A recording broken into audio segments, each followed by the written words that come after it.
ଗଣତନ୍ତ୍ରର ପ୍ରକାରଭେଦ ବା ଏକ ଇଂରାଜୀରେ ଯଦି କହିବା ଟାଇପ୍ସ ଅଫ୍ ଡେମୋକ୍ରେସି। ମୁଖ୍ୟତଃ ଏହି ଗଣତନ୍ତ୍ର ଦୁଇ ପ୍ରକାର, ଗୋଟେ ହେଉଛି ପ୍ରତ୍ୟକ୍ଷ ଗଣତନ୍ତ୍ର ଏବଂ ଅନ୍ୟଟି ହେଉଛି ପରୋକ୍ଷ ଗଣତନ୍ତ୍ର। ତେବେ ଆମେ ପ୍ରତ୍ୟକ୍ଷ ଗଣତନ୍ତ୍ର କାହାକୁ କହିବା? ଯେଉଁଥିରେ ଲୋକମାନେ ସିଧାସଳଖ ଭାବେ ଅଂଶଗ୍ରହଣ କରିଥାନ୍ତି ତାହାକୁ ମୁଖ୍ୟତଃ ପ୍ରତ୍ୟକ୍ଷ ଗଣତନ୍ତ୍ର କୁହାଯାଇଥାଏ। ଯେମିତି ବହିରେ ଅଛି, ମୋଟ ଉପରେ ସରକାରଙ୍କ କାର୍ଯ୍ୟରେ ଜନସାଧାରଣ ପ୍ରତ୍ୟକ୍ଷ ବା ସିଧାସଳଖ ଅଂଶଗ୍ରହଣ କରୁଛନ୍ତି ତାକୁ ପ୍ରତ୍ୟକ୍ଷ ଗଣତନ୍ତ୍ର କୁହାଯାଇଥାଏ। ସରକାରର ଯେକୌଣସି ଶାସନ ବ୍ୟବସ୍ଥାରେ ଯଦି ଜନସାଧାରଣ ସିଧାସଳଖ ଅଂଶଗ୍ରହଣ କରିଥାନ୍ତି ତାହାକୁ ପ୍ରତ୍ୟକ୍ଷ ଗଣତନ୍ତ୍ର କୁହାଯାଇଥାଏ। ଏହା କେବଳ ଛୋଟ ଛୋଟ ରାଷ୍ଟ୍ର ପାଇଁ ଉପଯୋଗ୍ୟ। ବଡ଼ ବଡ଼ ରାଷ୍ଟ୍ର ପାଇଁ ପ୍ରତ୍ୟକ୍ଷ ଗଣତନ୍ତ୍ର ଦ୍ୱାରା କାର୍ଯ୍ୟ କରିବା ବହୁତ କଷ୍ଟସାଧ୍ୟ ହୋଇପଡ଼ିଥାଏ।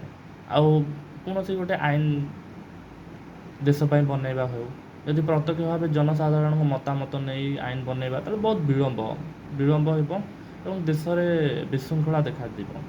ତାପରେ ସେଇଭଳି ରହିଲା ପରୋକ୍ଷ ଗଣତନ୍ତ୍ର। ପରୋକ୍ଷ ଗଣତନ୍ତ୍ର କାହାକୁ କୁହାଯାଏ?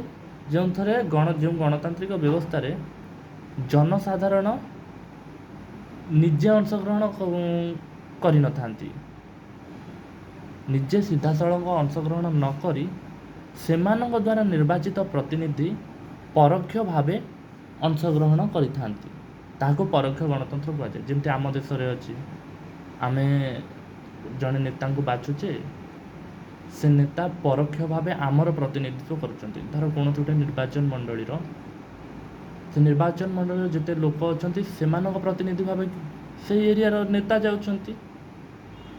ସେମିତି ସବୁ ଏରିଆର ଯେଉଁ ନେତା ଆସୁଛନ୍ତି ସେ ତାଙ୍କ ଅଞ୍ଚଳର ଲୋକମାନଙ୍କୁ ବି ରିପ୍ରେଜେଣ୍ଟ କରାଉଛନ୍ତି। ସେଥିପାଇଁ ଏହାକୁ ପରୋକ୍ଷ ଗଣତନ୍ତ୍ର କୁହାଯାଇଥାଏ।